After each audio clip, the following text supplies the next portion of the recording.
Now, the rest of the story. Hank was a mama's boy. Hank was a mama's boy. Growing up on the farm near Dearbornville was wonderful for the youngster, not because he was all that fond of farming, he was not, but rather because Mama lived there. The farmhouse itself was a wonderful house, not because Dad had built it, but rather because it was his mother's home. Far as Hank was concerned, Dad only walked into and out of the place. But Mama made it a place alive. Hank's earliest recollection was of the day Dad took him to see a bird's nest in a big oak tree near the house. There were 4 eggs in the nest, a bird singing on a branch nearby. Hank was not quite 3, but it was a fond memory, and it was the last such of his father, with whom Hank never seemed able to get along. The joy of Hank's life was Mary, his mother. He would forever remember her, sewing, knitting, making soap or butter or candles, feeding the chickens, tending the vegetable garden, always buzzing about quickly as a bee on flower rounds. Mama was more than busy, of course. She was overworked, and Hank had recognized that from his earliest rememberings.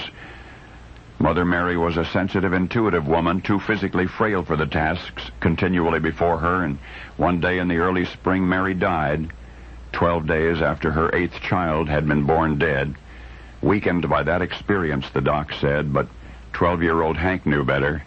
Mama had been murdered by the farm. But this is the rest of the story. It wasn't long before Hank got fed up and he left the farm himself. Mom had always told him he was a natural-born mechanic, so following what he was certain would have been her advice, the boy went to the big city and got a job in a factory. Job earned him $2.50 a week. Room and board cost $3.50, so he promptly got a second job working evenings in a jewelry store, $2 a week, and with $1 to spare, Hank felt on top of the world. Months later, the bad news came from home that Hank's father was sick, too sick to manage the farm chores alone. He needed his eldest boy. So Hank did something he thought he'd never do. He went back to the farm.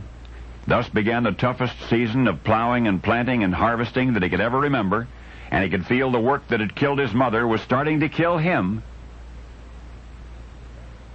It was then that young Hank grew determined to lighten the burden of farmers and farm wives everywhere and ever after.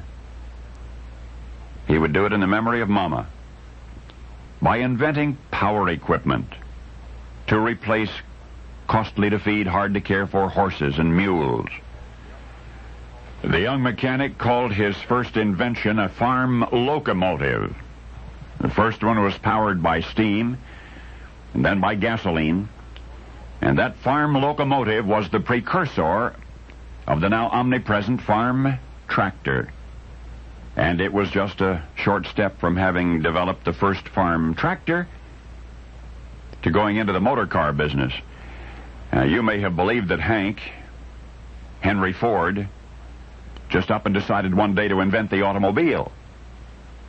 Now I hope you'll always think of Ford's triumphs, all of his triumphs, as an ode to his worked-to-death Mother Mary. Now that you know the rest of the story.